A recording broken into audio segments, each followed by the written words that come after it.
হেফাজতে ইসলাম বাংলাদেশের সংগ্রামী যুগ্ম মহাসচিব কারা নির্যাতিত মজলুম আলেম শেখুল হাদিস ইবনে শেখুল হাদিস আল্লামা মামুনুল্লাহ বক্তব্য রাখবেন আল্লামা মামুনুল হক।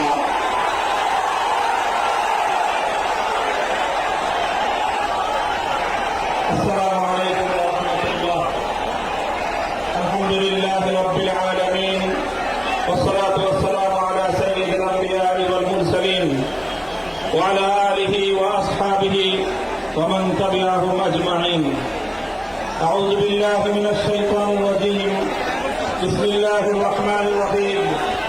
ولهن مثل الذي عليهن بالمعروف. صدق الله العظيم. আজ 2025 সালের 3রা মে বাংলাদেশের রাজধানী ঢাকার ঐতিহাসিক সোহরাওয়ার্দী উদ্যানে আয়োজিত হেফাজতে ইসলাম বাংলাদেশ আহত এই মহাসমাবেশকে লক্ষ্য করে আমি সর্বপ্রথম স্মরণ করতে চাই ওই সকল বীর শহীদানদেরকে শাপলা থেকে 2024-এর জুলাই বিপ্লব পর্যন্ত রক্তেরাঙা যে পথ পাড়ি দিয়ে বাংলাদেশ 2024-এর 5ই আগস্ট দ্বিতীয়বারের মতো স্বাধীনতা অর্জন করেছে। সেই স্বাধীন বাংলার মাটিতে দাঁড়িয়ে আমরা শপথে বাণী উচ্চারণ করতে চাই, রক্ত দিয়ে স্বাধীনতা এনেছি, প্রয়োজনে রক্ত দিয়ে সেই স্বাধীনতা আমরা রক্ষা করব ইনশাআল্লাহ। স্বাধীন বাংলার মাটিতে দাঁড়িয়ে আমরা বলতে চাই, নারী সংস্কারের নামে আল্লাহর কোরআনকে ইসলামকে যে কটাক্ষ করা হয়েছে, ধর্মীয় উত্তরাধিকার বিধান পারিবারিক বিধানকে নারী পুরুষের মধ্যে বৈষম্যের প্রধান কারণ বলে আখ্যায়িত করে বিতর্কিত নারী বিষয়ক কমিশন এদেশের সংখ্যাগরিষ্ঠ মানুষের ধর্মীয় অনুভূতিতে আঘাত প্রদান করেছে। ধর্মীয় অনুভূতিতে আঘাত প্রদান করবার অপরাধে তাদের বিরুদ্ধে আমরা রাষ্ট্রের শাস্তিমূলক ব্যবস্থা দেখতে চাই। হেফাজতে ইসলাম বাংলাদেশ বলতে চায়, এই তথাকথিত পশ্চিমা ধ্যান ধারা বিশ্বাসী বিতর্কিত নারীবাদীদের আদর্শ এবং দর্শন নয়, বরং হেফাজতে ইসলাম বাংলাদেশ ইসলাম প্রদত্ত আল্লাহর ঘোষিত নারীর ন্যায্য অধিকারে বিশ্বাসী। ইনশাআল্লাহ হেফাজতের সংগ্রামী মহাসচিব কর্মসূচি ঘোষণা করবেন। সারা বাংলাদেশ জুড়ে হেফাজতের নেতা কর্মীদেরকে আগামী মাসগুলোতে গোটা বাংলাদেশ জুড়ে নারীর ন্যায্য অধিকার আদায়ের জন্য মাঠে নামতে হবে।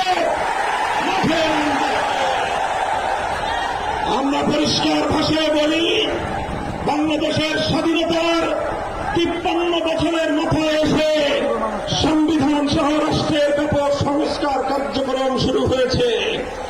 এই সংস্কার কার্যক্রম চলাকালীন সময়ে বহুত্ববাদের মতো বিতর্কিত একত্ববাদ বিরোধী কোন কনসেপ্ট বাংলার মানুষ গ্রহণ করবে না। আমরা সংবিধানে আল্লাহর উপর বিচার আস্থা এবং বিশ্বাসকে পুনর্বহালের দাবি করেছি।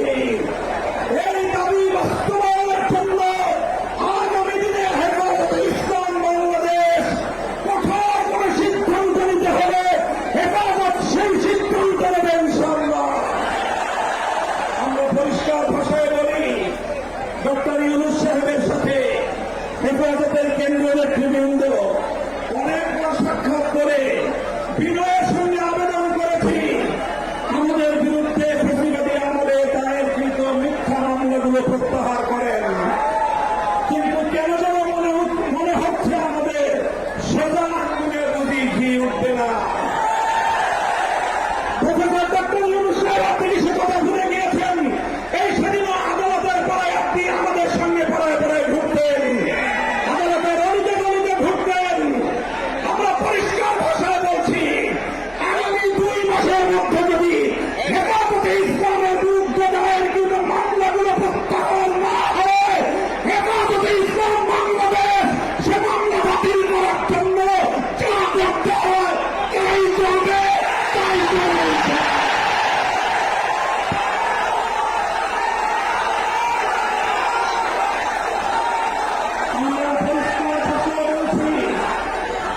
জঙ্গি নাটকের মামলা সাজিয়ে আল্লাহ নবীর প্রকৃত উম্মত, নবী প্রেমিক উম্মত যাদেরকে কারাগারের 4 দেয়ালে বন্দী করে রাখা হয়েছে, যারা নবীর দুশ্মনদের বিপক্ষে পদক্ষেপ নিয়েছে, তারা গোটা উম্মতের কাছে হিরো, তারা গোটা উম্মতের হৃদয়ের মণি, চোখের মণি, হৃদয়ের প্রশান্তি। সেই সকল কারাবন্দী মজলুম নবী প্রেমিকদেরকে অবিলম্বে মুক্তি প্রদান করতে হবে।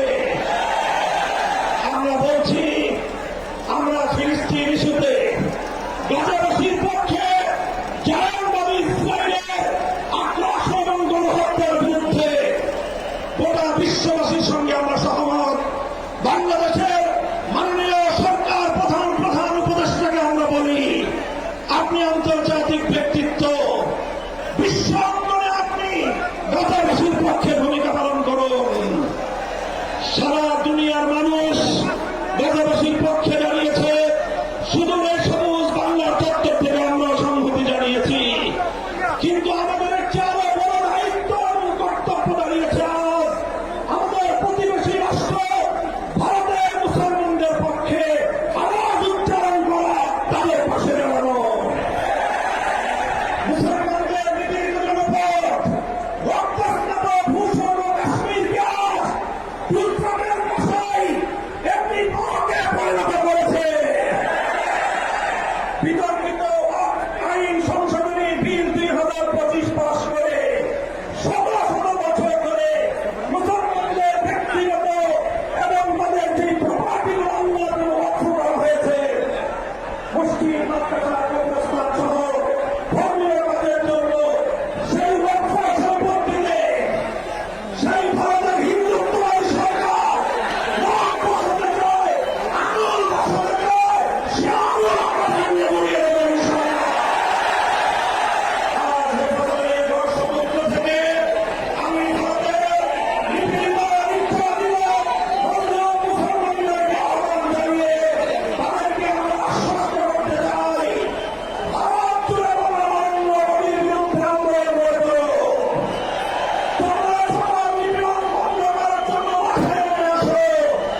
2021 সালে আমাদেরকে হত্যা করেছে, বছরের পর বছর বিনা বিচারে আমাদেরকে কারারুদ্ধ করে রেখেছে।